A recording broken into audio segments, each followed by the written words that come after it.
Amigos, muy buenos días, les habla Adrián Peña. Es un gusto estar en contacto con ustedes una vez más. Mañana de sábado, preciosa mañana de sábado en el departamento de Canelones, para compartir de las últimas lindas, calculo yo, con estas temperaturas, para un fin de semana que seguramente va a ser espectacular, para compartir el espacio de la lista 1600 con Ernesto Talvi, presidente, aquí por 1600 AM Radio Continental. Es un gusto, como siempre. Hace muchos años que estamos en este contacto. La verdad que lo disfrutamos mucho. A veces podemos estar en vivo, aquí en estudios. En vivo casi siempre lo hacemos. A veces no podemos estar en los estudios, pero sí salimos desde el lugar donde estemos. La semana pasada estuvimos el día sábado por Paysandú. Si bien igual nos comunicamos, y en el camino, cuando íbamos llegando a Paysandú, estábamos haciendo el programa en lo que fue la relocalización del monumento a José Valle y Ordóñez, un monumento que había quedado tapado, digamos, por la obra de la Ruta 3, del acceso de Ruta 3 a la ciudad de Paysandú. O sea, teníamos por un lado la ruta vieja, y allí en la rotonda de acceso había quedado ese monumento, que es de los tres importantes que hizo el escultor en relación a Valle y Ordóñez. Y ese monumento, luego de la nueva Ruta 3 y de la obra de acceso, quedó, digamos, escondido en el terraplén de lo que se conocía así como el Trébol. Entonces, bueno, una campaña de colorados y de vecinos de Paysandú, que hacía mucho tiempo lo estaban intentando, lograron, en definitiva, con el apoyo de la Intendencia de Paysandú, con el apoyo del Ministerio de Educación y Cultura, lograron, como decía, relocalizar el monumento, que ahora está en la Rambla de Paysandú, en un muy lindo lugar, y eso fue lo que estuvimos inaugurando el sábado pasado. Allí estuvieron presentes todos los candidatos a la presidencia, los precandidatos a la presidencia de la República por el Partido Colorado, y bueno, realmente fue una jornada muy linda de integración del partido, y fue la primera vez, digamos, que logramos que los candidatos se vieran juntos, digamos, los tres candidatos más importantes del partido: el senador Amorín, el presidente Sanguinetti y el economista Talvi. Entonces fue una jornada realmente linda, realmente interesante. Ese monumento incluso se había logrado construir con aportes de la gente, ¿no? La gente, hubo una gran colecta, fueron cientos de personas que fueron comprando primero el cobre, que luego terminó siendo la materia prima para ese monumento. Luego se hizo un llamado a los artistas para que presentaran sus proyectos. Allí fue elegido el escultor, y luego se eligió, digamos, esa obra, que fue bien importante. Hay tres de estas características en el Uruguay, y bueno, y allí estuvimos el fin de semana pasado. Pero el día lunes pasado estuvimos en lo que fue la presentación, digamos, de la organización política del economista Talvi allí en Quibón. Y bueno, allí se presentaron las 50 agrupaciones y los 50 candidatos a diputados, en principio 50 listas que respaldan al economista Talvi en todo el país, en esa nueva organización política, en un evento, digamos, bastante colorido, con mucho juego muy moderno en cuanto a la presentación y demás. Pero bueno, para hablar de eso ya recibo a Néstor Otero, aquí en vivo en Radio Continental. Muy buenos días, Adrián, muy buenos días para toda la audiencia, y un poco conversando de lo que estabas diciendo. Fue un evento muy novedoso, no estamos muy acostumbrados a ese tipo de eventos así, con luces, con esas pantallas gigantes. La verdad que a mí me causó una muy linda impresión, fue una sensación, de hecho, y la alegría en la gente, ¿no? Yo no supe ayer que estabas, no te vi. Es que no nos vimos, es verdad. Es que había mucha gente. Ese es el tema. Eso es una cosa buena, ¿no? Eso es una cosa muy buena. Había muchísima gente, la verdad, repleto Quibón. Estuve allí donde pude, porque nos quedamos de pie, porque evidentemente no había asientos para toda la gente que había. Me dice, pero yo estuve con Néstor, no sé qué, digo, pero Néstor estaba, yo no lo vi a Néstor. No estuvimos. No estuvimos juntos, exactamente. Sí, estuve con Natalia, estuve con Walter, y con otra barra más de gente ahí, que estuvimos saludando a varios compañeros así, correligionarios, y bueno, y es verdad que no nos vimos, pero la verdad que quedé impresionado, no solo con la cantidad de gente que había, para hacer un día lunes y lloviendo. Mire que me mojé todito, desde el estacionamiento hasta que entré. Fue el rato que llovió, un rato de mañana y un rato de esa hora ahí. Impresionante, pero nos empapamos, bueno, está. Pero la verdad que me gustó mucho el esquema en el que se armó, la forma en que se armó. Lo vi muy muy colorido, algo distinto a lo que no estamos acostumbrados, parecía en algunos casos hasta un espectáculo, ¿no? De esas cosas que vale bien la pena ir a ver. Así que bueno, felicitaciones a la organización, no sé de quién fue la idea, supongo que de todo el equipo de tal. Sí, la idea era presentar la presentación y también hacerlo de ese modo, de forma tal de demostrar, bueno, claro, que hay un equipo importante que lo respalda en todo el país. Sí. Está bueno porque creo que la foto lo demuestra. Hay gente con mucha experiencia en política incorporada al equipo de Talvi, como es el caso, yo que sé, del diputado Pasquet, que tiene muchos años como legislador. Bueno, usted me lleva en ese sentido una enorme ventaja. ¿En qué yo sentido? Veo todo el grupo ese de gente que estaba allí, que todos sí, son candidatos a diputados, algunos ya son diputados actualmente, y digo, qué cantidad de gente nueva que yo realmente desconocía de diferentes departamentos. Claro, ¿no? era también un poco mostrar eso, ¿no? Porque por un lado estaba, como te decía, gente con mucha trayectoria, como es el caso de Pasquet, un ejemplo, pero hay otros. Está gente con algo de trayectoria, como es el caso nuestro, que hace 10 años, 15, hace toda la vida trabajando en política, pero que ocupamos de determinados lugares, o que somos candidatos a nuestro departamento hace unos 10 años. Entonces eso es poco en realidad en términos políticos. Claro. Bueno, tenemos 5 de los 10 diputados que están en campaña en el Partido Colorado. O sea, hay 11 diputados, una de ellas deja la política, que es Cecilia Aguiluz, y después 5 de los diputados apoyan el proyecto de Talvi, que es gente, como digo, obviamente con mediana trayectoria, por lo menos, algunos con más, pero también hay mucha gente nueva, hay mucha gente, y que fue lo que quisimos mostrar, aparte de diferentes tipos de edades. Tenemos candidatos de 26, 27 años. Sí. Por otro lado, tenemos mucha candidata mujer. Veo que sí, la verdad que el partido está muy surtido en cuanto al sexo femenino. ¿Y qué pasa? Hay gente que era, a ver, entendámonos bien, que hace un tiempo aparte un gran debe que teníamos. Sí, por supuesto. Partido, ¿no? Y hoy todavía lo tenemos, porque hay gente que está ingresando, digamos, y va a tener que hacer su experiencia, esta es su primera elección, y todo esto lleva un proceso. Sí, claro.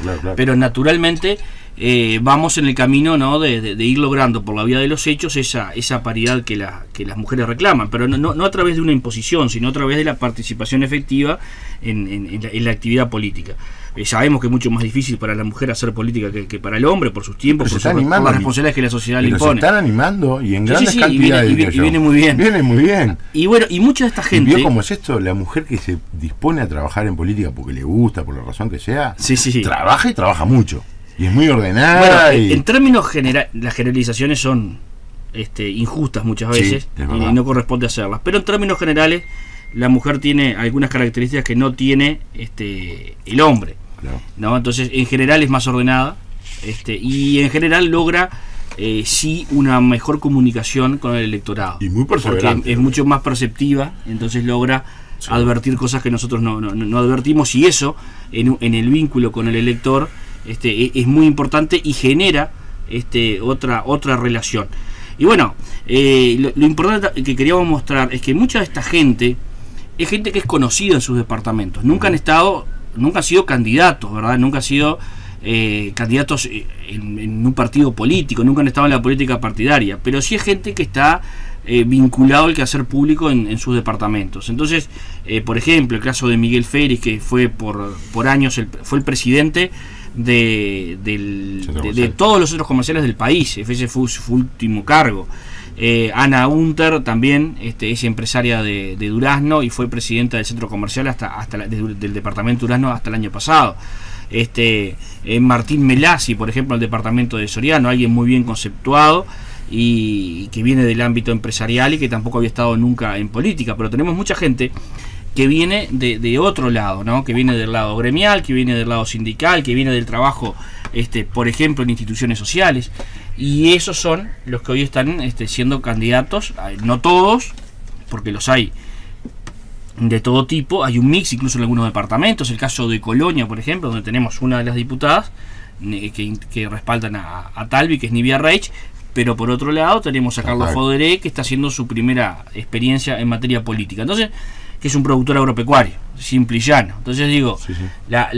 creo que esa diversidad y que esa cosa fresca que hemos tratado de tener, de traer en Ciudadanos, es lo que tratamos de mostrar el otro día. Exactamente, y creo que esa habilidad que ha tenido Talvi, y vos por supuesto porque has ayudado mucho a organizar el interior del país, es lograr de alguna manera el interior de Montevideo. ¿eh?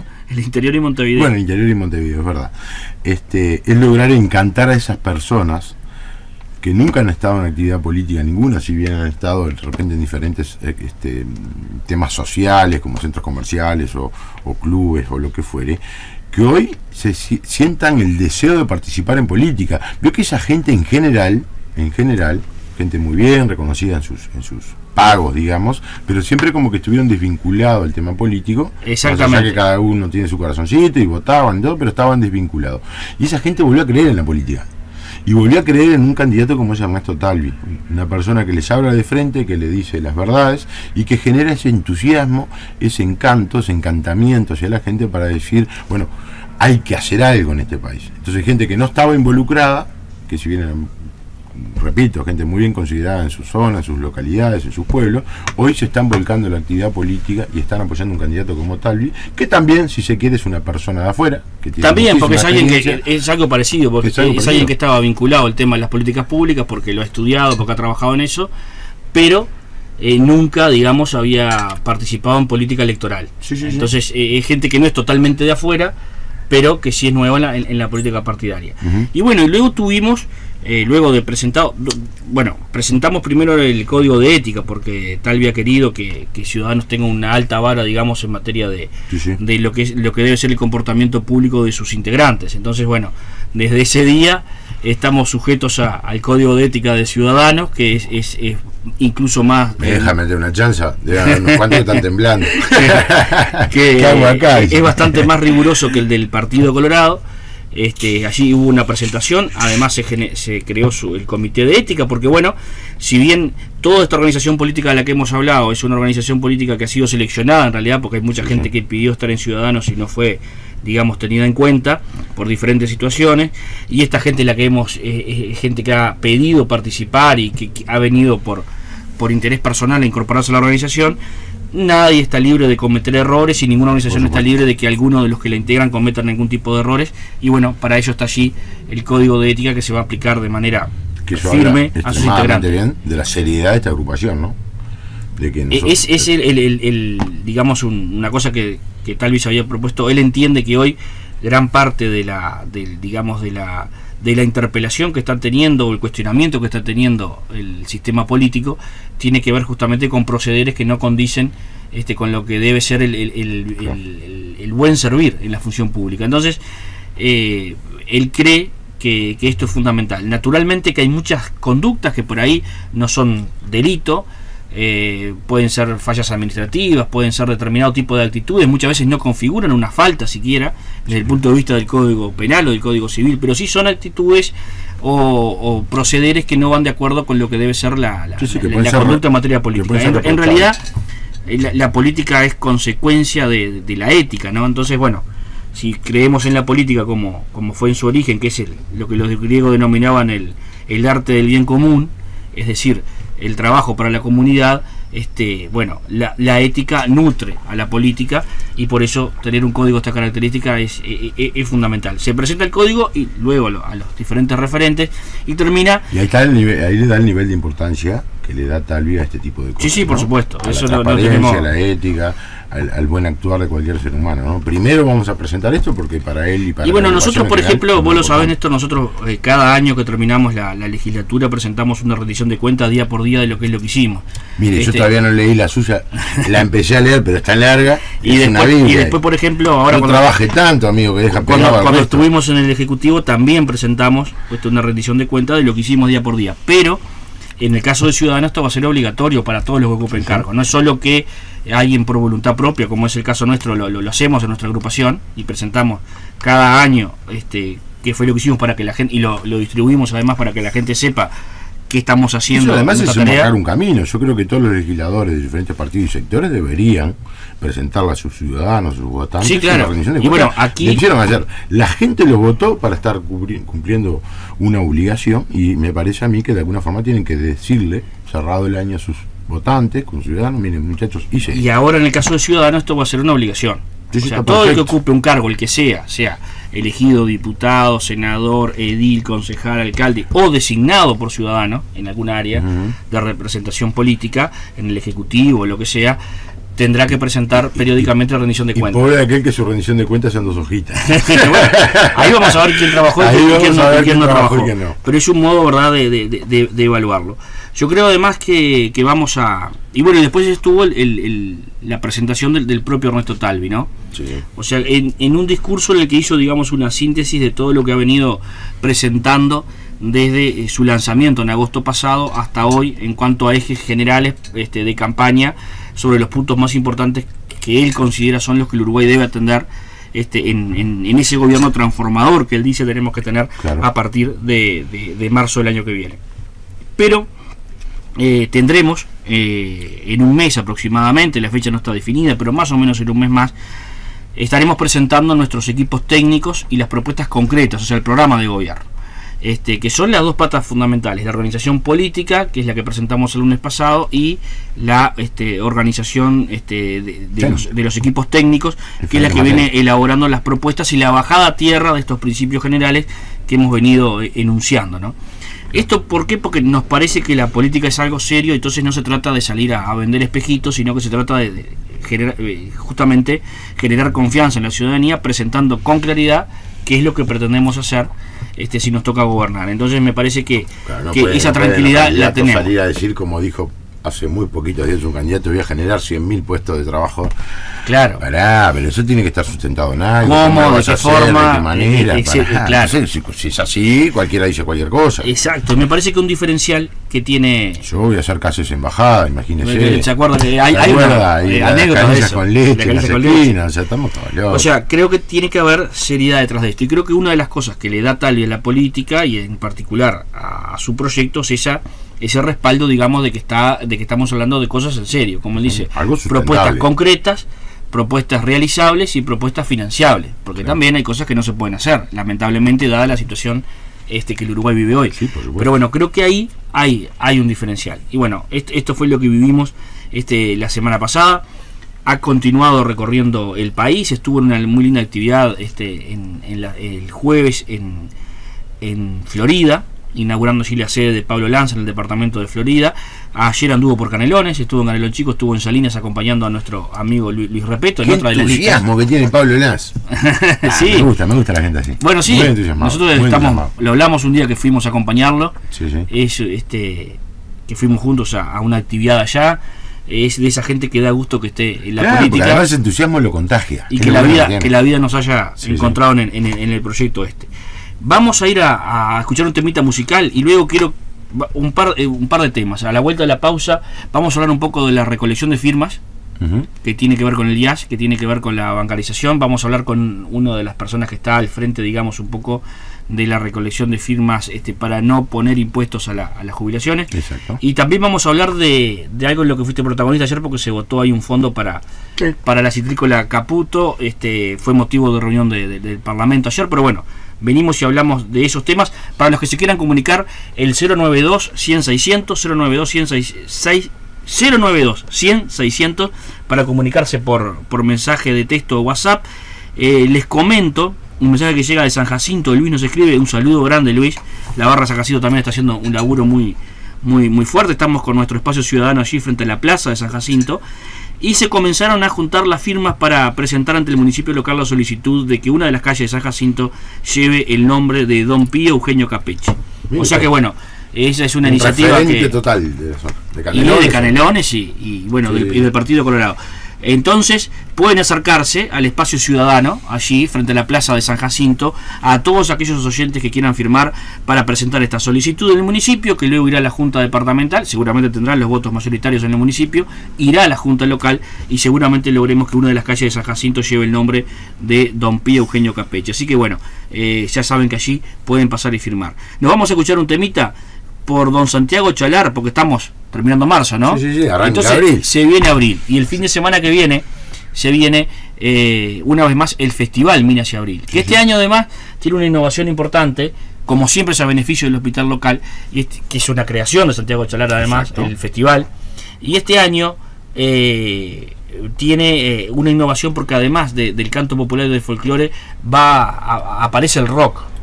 Y el viernes la noche del viernes hay bandas, bueno, cierra la Vela Puerca, pero hay bandas muy importantes. Cuesta solo 200 pesos la entrada, son 3 días. Aquellos que quieran comprar, ir los 3 días, la pueden pagar 400 pesos.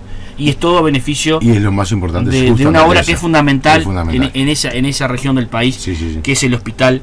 El hospital de... Por tan solo 200 pesos van a ver un excelente espectáculo, pero además van a estar apoyando, van a estar colaborando con esto, que es tan importante. Ya eso es suficiente, estar colaborando. Así que con el bueno, hospital es suficiente. como dice Chalar, si Dios baja a la tierra, baja en Minas y en Abril.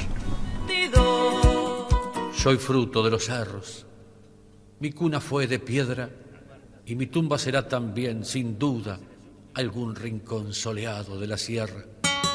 Nací, crecí como el clavel del aire, prendido entre las grietas de esas piedras pizarras de mi pago. Bien amigos, volvemos en vivo como siempre, aquí a través de Radio Continental. Este tema, que quizá, bueno, no sé si u Hombre con H, cuál es el hit de Santiago Chalar, pero anda en uno de estos. Pelo a pelo. Anda en uno de estos. Cabeza a cabeza. Te decía que esta semana... teóricamente el 30 de abril, teóricamente no, legalmente el 30 de abril vence el plazo para las reformas constitucionales que se están impulsando, para levantar las firmas, o sea, y que estén habilitadas la cantidad de firmas para las reformas que la Constitución indica tendrían que plebiscitarse en octubre próximo, ¿no? Sí. Bueno, aquí hay un par de reformas en la vuelta. Modeco 67. Una de ellas tiene que ver con la reforma del artículo 67 de la Constitución, que establece básicamente que no se le imponga a través de esta norma constitucional más impuestos en la jubilación.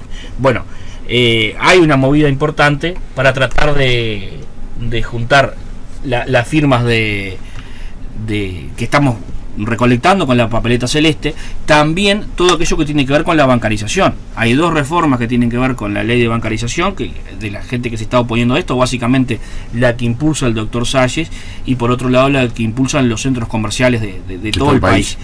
Hay una movida este fin de semana en particular, para aquellos que nosotros tenemos en nuestros locales papeletas de ambas, ¿verdad? Para aquellos que se quieran acercar y firmar, ¿no? Básicamente la idea no va contra la bancarización en sí, que es la posición que además tiene Ciudadanos, sino contra la obligatoriedad de la bancarización, ¿no? O sea, sobre la bancarización compulsiva. Nosotros lo que queremos justamente es que el ciudadano, el uruguayo, tenga la libertad de decidir cómo quiere manejar sus dineros. Si Exactamente. Lo quiere hacer a través del sistema financiero, perfecto, y si el que no lo quiere hacer, que no lo haga, porque justamente nosotros estamos, y siempre el Partido Colorado en particular y los ballistas siempre tuvimos como norte, digamos, la libertad del individuo, y eso hace, cuando la bancarización es compulsiva, como lo hizo de alguna forma el ministro de Economía, porque esto en realidad fue planteado por Astori y su equipo económico, eso atenta un poco contra las libertades individuales. Atenta totalmente. Y además con toda la problemática que ha llevado esto, ¿no? Con todo lo que ha generado, porque no estaba el Uruguay preparado para encarar un proceso de esta característica, y sobre todo en determinados niveles socioeconómicos, sobre todo en determinados niveles de edad, etarios. Exacto. Y sobre todo en algunos lugares geográficos. Entonces, bueno, creo que esa es una de las cuestiones. Pero nosotros hemos trabajado mucho en la recolección de firmas, justamente la que se conoce como la reforma del IAS, pero que en realidad lo que está estableciendo con claridad en el artículo es que la imposibilidad de establecer a través de decretos o de leyes, ¿verdad? Imposiciones, gravámenes a las jubilaciones. Y el tiempo que queda es poco, porque además hay que pasar por un proceso de revisación de las firmas, claro. En fin, pero para que nos explique un poco más sobre esto, y sobre los plazos, y sobre los tiempos, y sobre la movida que tenemos que hacer en estos días para apretar el acelerador y para ver cómo viene la campaña, estamos en comunicación con Sergio de Oliveira. Muy buenos días. Buenos días, Adrián. Buenos días a la audiencia. Un placer estar ahí con ustedes. ¿Cómo estás? Fantástico. Aquí andamos trabajando mucho, recibiendo muchas firmas, muchas adhesiones. El desarrollo ha sido exponencial y estamos muy contentos con el ritmo que venimos llevando con la recolección de firmas. Decime, yo explicaba recién, pero creo que lo expliques bien vos, cuáles son los plazos, los plazos con que se cuentan, cómo viene el ritmo y bueno, cuáles son las cosas que urgentemente tenemos que ir haciendo. Y una preguntita que quiero que aclares. Mira, estoy dándote lo que probablemente sea una primicia, porque lo estamos evaluando y haciendo las consultas legales correspondientes. La Constitución dice que el plazo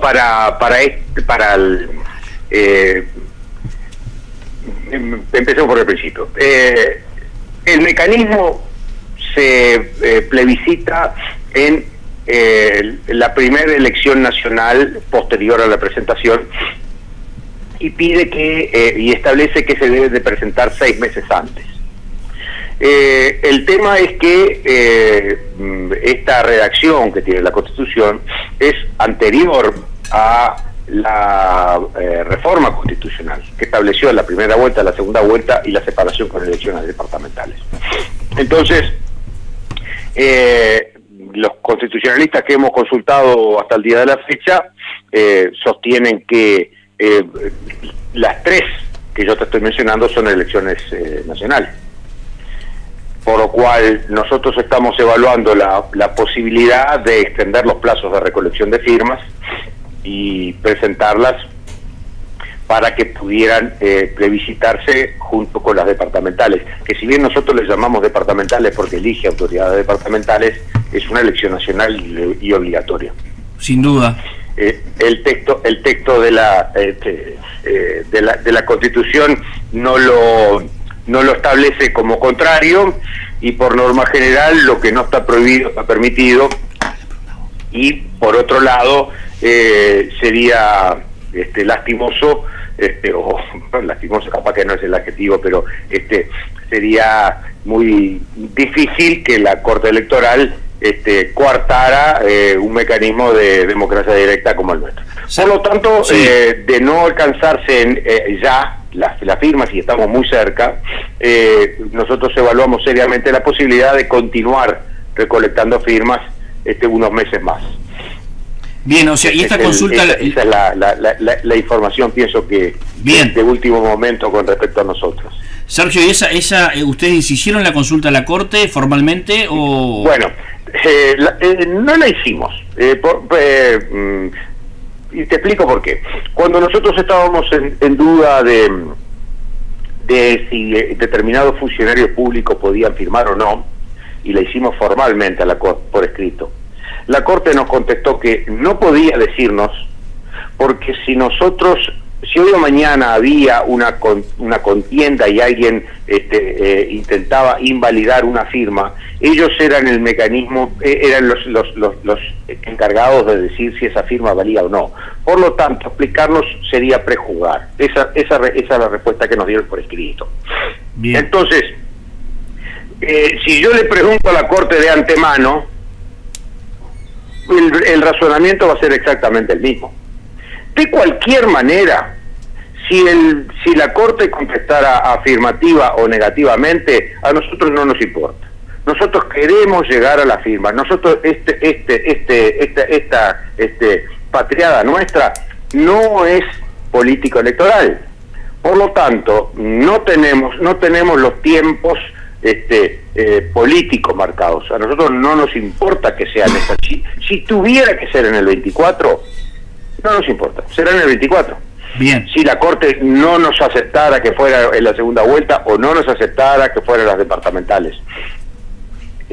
Nuestro corre por otro carril. No estamos buscando ningún efecto en la elección nacional próxima. Bien, entendemos que la justicia de la causa amerita continuar juntando aún en esa circunstancia. Perfecto, está clarísimo. Ahora yo he visto, quizá por la fuerza de estos tiempos que a priori se consideraban eran los que debían cumplirse, pero también te comento que tuve alguna conversación con uno de los ministros de la Corte Electoral y él veía que esa interpretación que ustedes hacen es acertada, es decir, dice elección nacional es también la de mayo. También hemos hablado con algún ministro de la Corte y también nos ha dado la misma opinión. Exacto. Entonces, lo cual nos refuerza en nuestra convicción de que más allá de los constitucionalistas, que evidentemente el día que sí lo hacemos, porque primera cosa, estamos intentando llegar ya. Primer objetivo, llegar ya.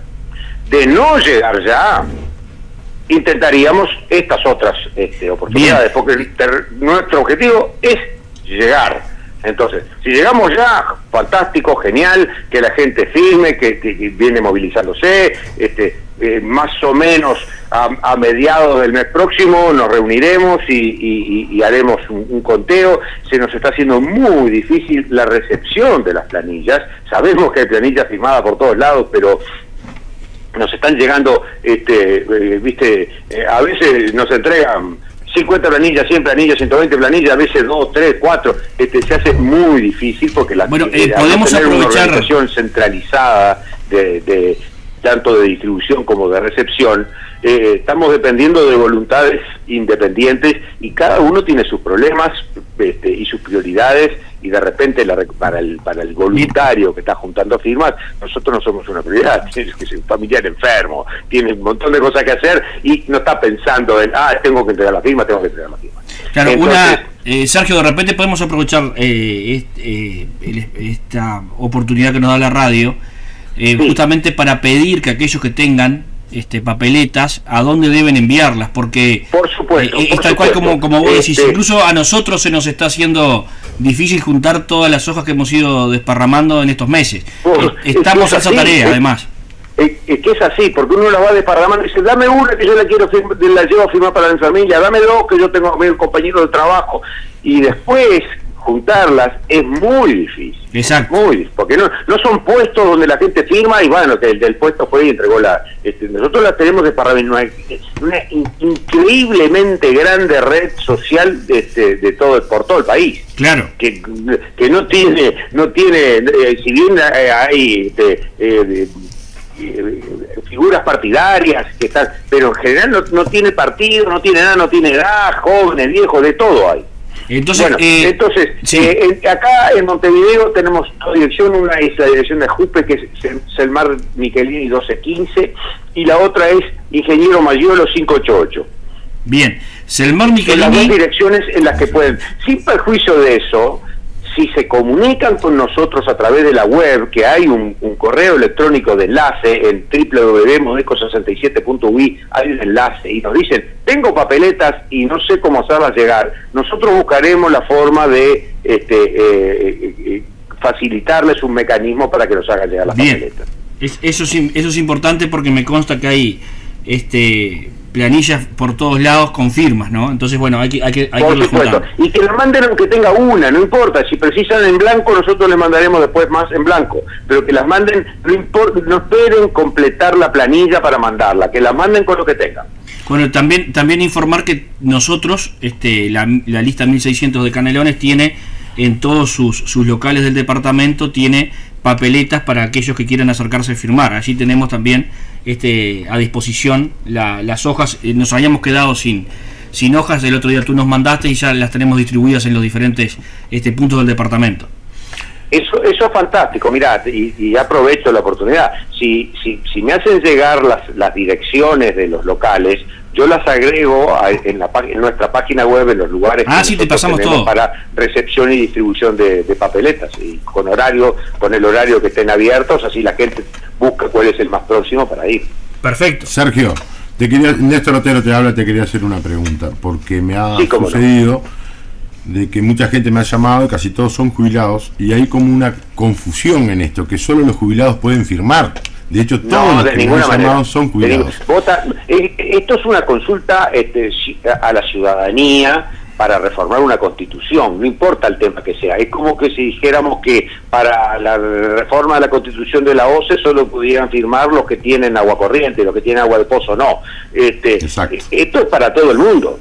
Es algo que afecta al país como un todo, por lo tanto, todos tienen la oportunidad de firmar. Y que quede muy claro que la firma ni siquiera implica estar de acuerdo, no. La firma lo único que significa es que abre la puerta para una consulta en la que después van a tener que votar. Exacto. Necesita tener la credencial cívica. Lo único que necesita para poder firmar es tener una credencial cívica. O sea que, salvo aquellos jóvenes que no van a votar en las próximas elecciones o que no gestionaron su credencial cívica, todos están habilitados para firmar. Perfecto. Es muy válida tu aclaración, porque acá hay como una confusión, porque creo que la gente no ha entendido que en algún momento vamos a pasar a ser pasivos, así tengas hoy 18, 19 años, pero en algún momento vas a pasar a ser pasivo de tu vida, y evidentemente lo que se está buscando aquí es que no se le aplique ningún otro tipo de impuestos a las jubilaciones. Y aparte no está atado al monto actual del descuento, que para ser sinceros, no todo el mundo tiene el descuento. Yo lo que digo es que la pasividad, como ha sido las retribuciones personales, son una fuente muy fácil de gravar. Entonces, nada quita que en el futuro, no importa, en 150 años, y espero que nuestra Constitución dure eso y más, alguien puede decir, necesito dinero, y es un lugar muy fácil de sacar dinero. Y le eche mano a las pasividades. Si está firme en la Constitución de que no se puede sacar de allí, bueno, no se va a poder sacar de allí, no importa el monto. Excelente. Sergio, muchísimas gracias, le seguimos metiendo, vamos a ver si llegamos en este primer tiempo a juntar la firma. Muchas gracias a ti por la oportunidad y a la gente que se arrime, que firme, que si quieren pidan una papeleta, siempre tienen familiares, son 9 firmas, y es muy fácil conseguir, aparte de la propia, 8 firmas más entre sus conocidos, allegados, familiares. Exactamente. Y así llegaremos. Arriba, Sergio, un abrazo y a seguirle metiendo. Gracias, abrazo para ti también, saludos. Bueno, bien importante entonces, parece que vamos a contar con más tiempo, pero vamos a meterle a ver si en los próximos 15 días llegamos a la cantidad aparte, de firmas. Capaz que hubo un error comunicacional, no lo sé, porque la verdad que es un tema de que a la larga va a afectar a toditos los uruguayos. Sí, debería ser algo que fácilmente podríamos llegar a la recolección, a las firmas que se necesitan para poder habilitar este plebiscito, pero bueno, los uruguayos somos un poco Bueno, lo que pasa es que, por ejemplo, ellos, la gente que está en la organización juntando las firmas, que son en la mayoría jubilados, apelan a diferentes contactos. Nosotros, por ejemplo, le damos una mano aquí en el departamento, pero la juntada de firmas no es sencilla. Por ejemplo, con el tema bancarización, yo creo que los centros comerciales estuvieron, yo los recibí en el Comité Ejecutivo Nacional en su momento, y ellos dijeron que querían hacer la juntada de firmas por fuera de los partidos políticos. Claro. Yo les expliqué que en realidad quien tiene la experiencia para juntar firmas son los partidos políticos, que tienen armada, que ya tienen una organización propia a nivel nacional, que puesta al servicio de la recolección de firmas las consigue, es eficiente, o puede conseguirla. Sin embargo, ellos prefieren hacerlo por fuera de los partidos políticos, y hoy hay dudas sobre si se llega a la cantidad de firmas o no, porque no es sencillo, no es sencillo, porque además hay que sacar tiempo de tus actividades, y además tenés que generar esa red desde cero, quién se encarga en X departamento, y dentro de ese departamento quién en los diferentes puntos, y cómo está en las plazas, en las ferias, en los diferentes lugares, y cómo se comunican para tratar de conseguir la firma. No es una tarea sencilla. Entonces, ahí es donde se entra a veces a complicar un poco. Yo no sé, pero me parece que tenemos 2 o 3 temitas que han sido fundamentales. Su visita al norte del país, viendo así estuvimos, como anunciamos la semana pasada, estuvimos martes y miércoles visitando las nuevas obras que se están desarrollando en el norte del país, básicamente en los departamentos de Artigas y Rivera. En particular, en el departamento de Artigas hay una fuerte inversión en infraestructura. Se ha hecho a nuevo un tramo de la Ruta 4, se ha hecho la famosa Ruta 30, y hay una inversión importante en puentes, ¿no? Hay 5 puentes que van a conectar, algunos nuevos y otros en reparación, que van a permitir la conectividad total entre la ciudad de Artigas y Bella Unión, o sea que quedaba aislado. El más importante es el puente sobre el arroyo Cuaró, y es una obra de dimensiones, quizás el puente más grande de los 3 periodos del Frente Amplio como gobierno, o sea que es una obra relevante. Se habla de una inversión del entorno de los 90 millones de dólares. ¿Pero por qué fuimos nosotros? Fuimos porque los vecinos, y en particular el diputado por Artigas, Mario Ayala, denunciaron algo que hemos hablado aquí en este micrófono, que tiene que ver con la calidad de la obra pública. Es decir, que la ruta inaugurada hace unos meses, que vos estuviste por allá en la inauguración, Sí. ya tiene pozos, ¿no? Ya tiene baches. Allí hay toda una discusión técnica. Estamos hablando de noviembre y diciembre, ¿no? Sí, bueno, en enero se inauguró la ruta, si no estoy mal. Sí, no, fue por ahí, sí, no recuerdo, pero fue ahí, fue en el verano. Bueno, y sí, diciembre, Fue en diciembre. tenés razón. Y bueno, a pocos meses ya hay pozos en la ruta. Ellos, algunos, los técnicos no le llaman pozos, le llaman, bueno, desplazamiento, en fin. Y ahí hay una gran discusión, ¿no? No se nos explicó a qué se debían. En la ruta 4 contabilicé en 10 kilómetros 95 reparaciones. 95 en 10 kilómetros. En algo que se inauguró hace 2 meses. Eso en ruta 4. Y en la ruta 30, todos los pozos que denunció Mario Ayala en la Comisión de Transporte estaban arreglados, porque en lo que pasó entre el 13 de marzo, donde acordamos con el ministro visitar la zona, y el 27, que es el 26, perdón, que es cuando visitamos la zona, aprovechó a reparar rápidamente. En esos 13 días taparon todos los pozos. Seguro. Pero claramente, pero es muy fácil ver, o sea, lo ve, Claro, uno lo ve, se ve con claridad la reparación. Incluso Qué pícaro el ministro. ya hay hundimientos, ¿no? Ya hay hundimientos en zonas ya reparadas. O sea, reparaciones que ya tienen un tiempo, no estas últimas, donde ya comienza. Entonces uno dice, una ruta nueva, vas andando, por supuesto. El ministro discute con nosotros porque dice que nosotros no vemos la obra que se hizo, que la ruta era intransitable, que la gente viajaba por Brasil y que no estamos valorando la obra. Sí, la obra la valoramos. Por supuesto que esta ruta, aún con pozo, es infinitamente mejor que la no ruta, porque el otro no era ni siquiera una ruta, en las condiciones que estaba. Pero no era un París-Dakar, más o menos. Pero no puede ser que a poco tiempo estemos viviendo esto. Y allí hay una gran discusión, porque el ingeniero a cargo por parte del ministerio en el norte del país y los técnicos de las empresas dicen que esto son fallas humanas, generalmente en las mezclas de los componentes, de los materiales, pero en los 4 centímetros de la capa superior, ¿no? De la carpeta asfáltica, no en la ruta en sí mismo, que es lo que está debajo de esa carpeta asfáltica. Bueno, allí hay una discusión, porque técnicos que hemos consultado nosotros y que también consultó el diputado Ayala dicen que estas cuestiones se dan por problemas en la base. Y bueno, allí pueden haber problemas en la calidad de los materiales, pueden haber problemas en la cantidad de los materiales, y en la calidad del trabajo. Y en la calidad del trabajo, en lo que se llama la compactación del material, ¿no? Que lleva determinado proceso. Entonces, allí se generó una duda razonable sobre la calidad de la obra, y nosotros planteamos que nos interesa contar con un informe externo al Ministerio y de las Empresas para controlar precisamente eso. Y bueno, no le gustó nada esto al ministro, tampoco le gustó a las empresas. Ellos consideraron que con esa visita, fue una visita muy importante, el ministro nos acompañó, no estaba previsto originalmente eso, era la comisión que iba a ir, nos acompañó el ministro en toda la recorrida, tanto de un día como el siguiente, y nos acompañaron los dueños de las empresas. Bien, en la recorrida. Ahora, me llama la atención porque normalmente cuando se licitan tramos de ruta, creo que en este tramo hay como 5 o 6 empresas, se fue licitando diferentes tramos, pero hay a veces una única empresa que puede hacer la obra. Eso va a depender de la rapidez que necesite el gobierno en reparar una ruta, o de las condiciones de las empresas para poder cumplir con los tiempos y ese tipo de cosas. Pero me llama la atención porque normalmente el ministerio, cuando manda a hacer una obra, y sobre todo de estas características, permanentemente está haciendo cateos y controlando a las empresas. Bueno, se supone que debe hacerlos.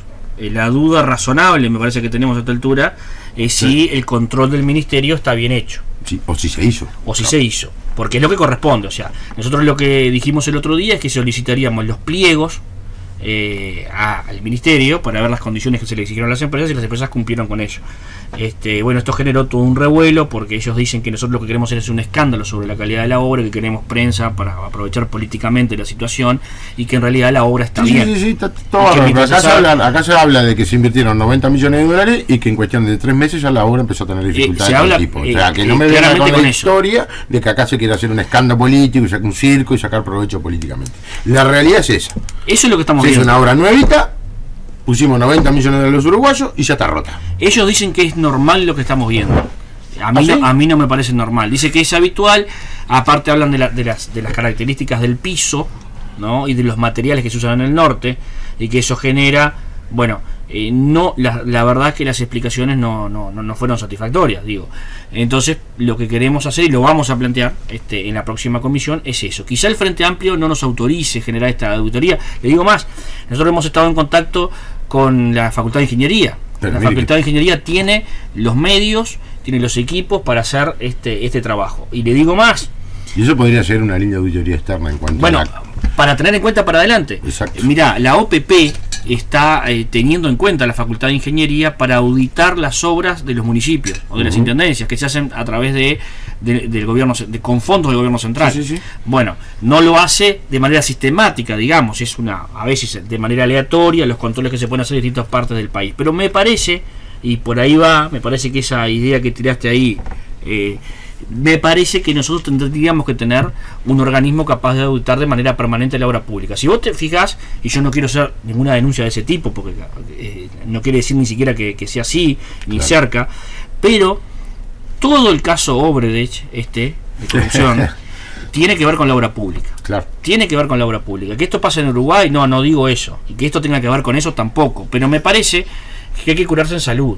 Entonces, es mucho dinero, es mucha plata. Lo que puede ahorrar una empresa en 1 kilómetro poniendo 1 centímetro menos, en 100 kilómetros poniendo 1 centímetro menos de un material, es muchísimo dinero. Entonces me parece que, dada la importancia, dada la cantidad de recursos que hay en juego, que son recursos de todos nosotros, me parece que un sistema, más hoy, en este tiempo moderno, ágil, con mucho acceso a tecnologías que lo permiten de manera rápida, me parece que una auditoría permanente de la obra pública en Uruguay viene siendo como necesaria. Hoy estamos hablando de rutas, ¿verdad? Porque fue lo que visitamos. Pero sabemos que tenemos problemas con la obra pública en general, porque hay liceos que están hechos hace 10 años y están lloviendo. Y lo sabemos, lo saben los padres, lo saben los vecinos. O sea, hay obra pública que está recientemente inaugurada y que al poco tiempo, a veces al año, ya tiene problemas. Está bien que en muchos casos la empresa tiene que corregirlos porque está dentro del pliego. Para empezar, eso trae otros costos en general, que no son solo la reparación.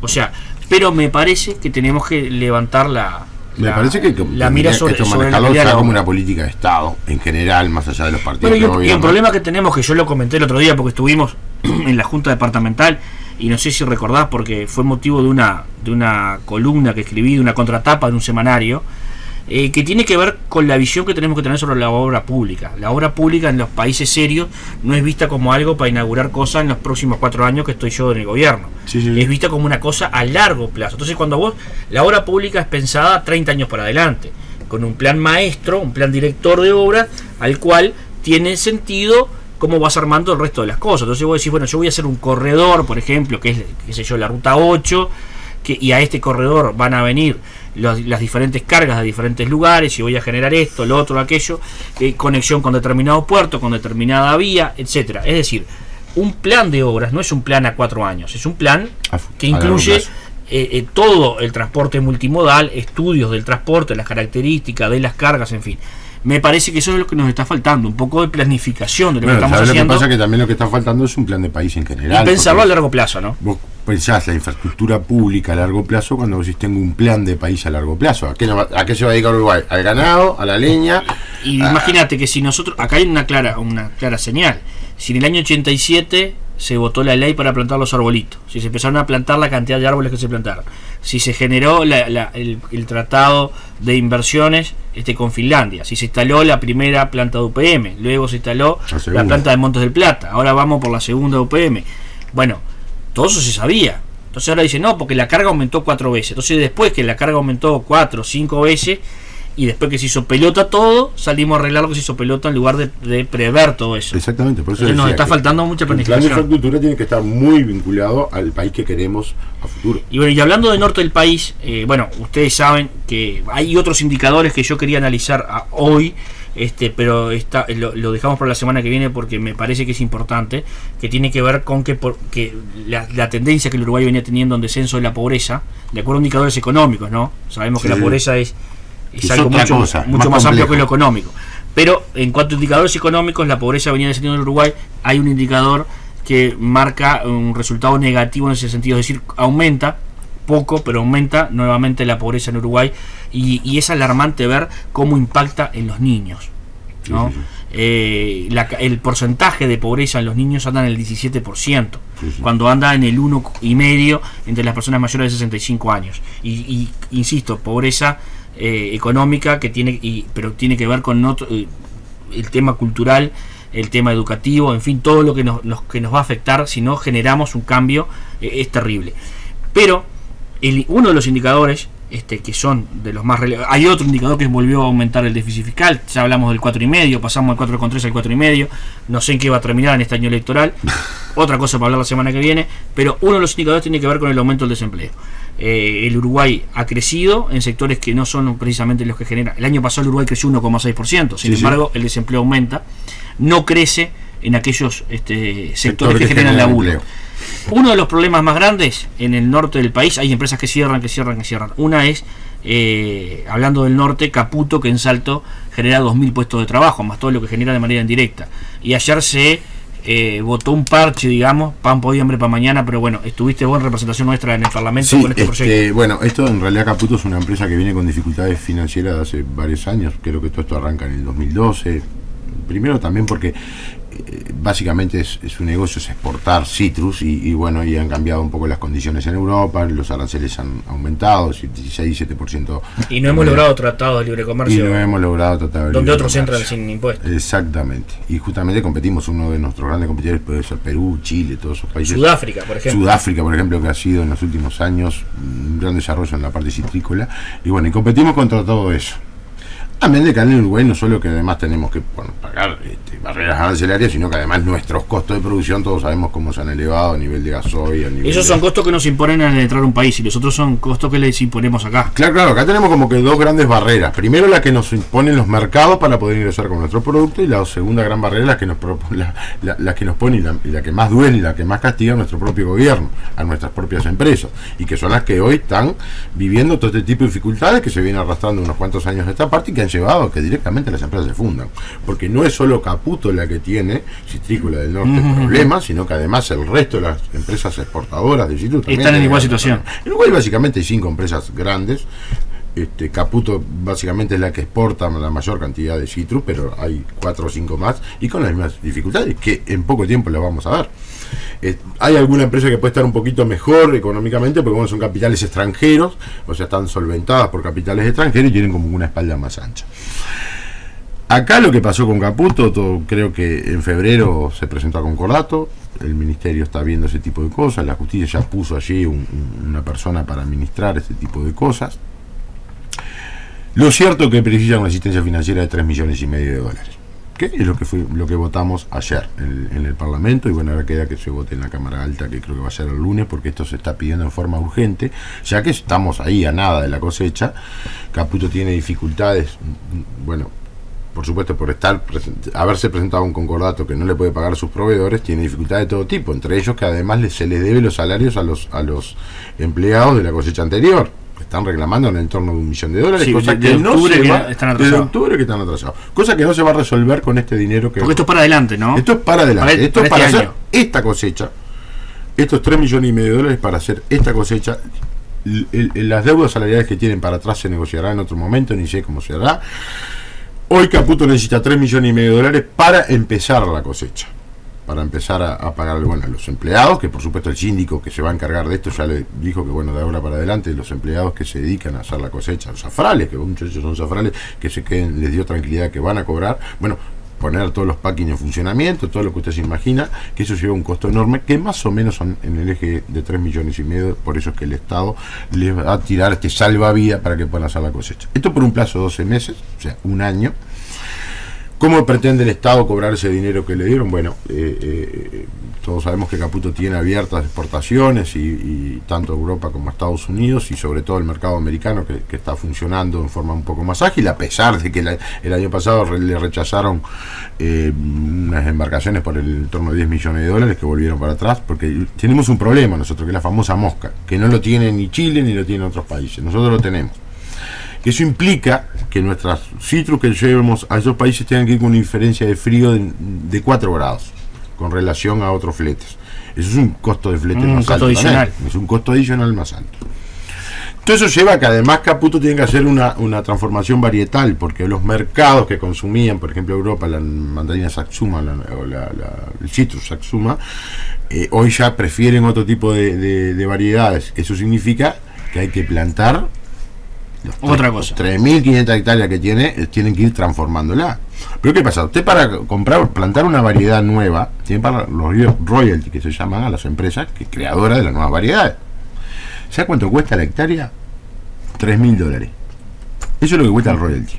Para decir, bueno, y además eso es a largo plazo, porque hay un tiempo. No es que plantás y mañana. Usted calcule que tiene que arrancar las variedades viejas, empezar un proceso de renovación de variedades lento, porque no va a plantar 3.500 hectáreas de una. No, hasta que pueda sustituir. Hasta que pueda sustituir, tienes que esperar en el entorno un árbol de citrus para que esté en plena producción, lleva unos 8 años, o sea que al tercer año ya algo estás cosechando, pero bueno, plena producción son 8 años. Entonces son procesos donde, primero, son extremadamente costosos.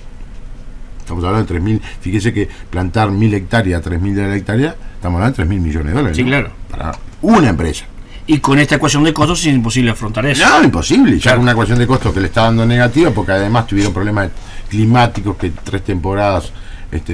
Yo sé que estamos muy cortitos de tiempo por un tema bastante extenso y que me gusta, pero bueno, sí, está bueno lo podemos desarrollar si quiere. Sí, es bien interesante porque además es un espejo de lo que pasa en otras cosas. Sí, claro. Estamos hablando de un. Pero es lo mismo que pasa en la lechería, lo mismo que pasa con los arroceros, lo mismo que pasa en un montón de sectores de este país, donde no hay políticas de parte del ministerio o de los diferentes ministerios para decir cómo desarrollamos y sustentamos un sector. Que es, ¿sabe qué? Trabajo para los uruguayos. Sin duda, es trabajo. Es trabajo. Amigos. Y en este caso, una dependencia total de un departamento.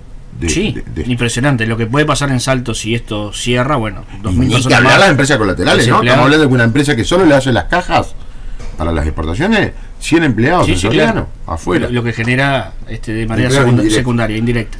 Amigos, se nos terminó el tiempo. Por suerte se fue rápido hoy, o sea que estuvo, por lo menos para nosotros estuvo interesante. No sé los oyentes. Amigos, nos encontramos el próximo sábado para continuar haciendo vallismo. Un abrazo.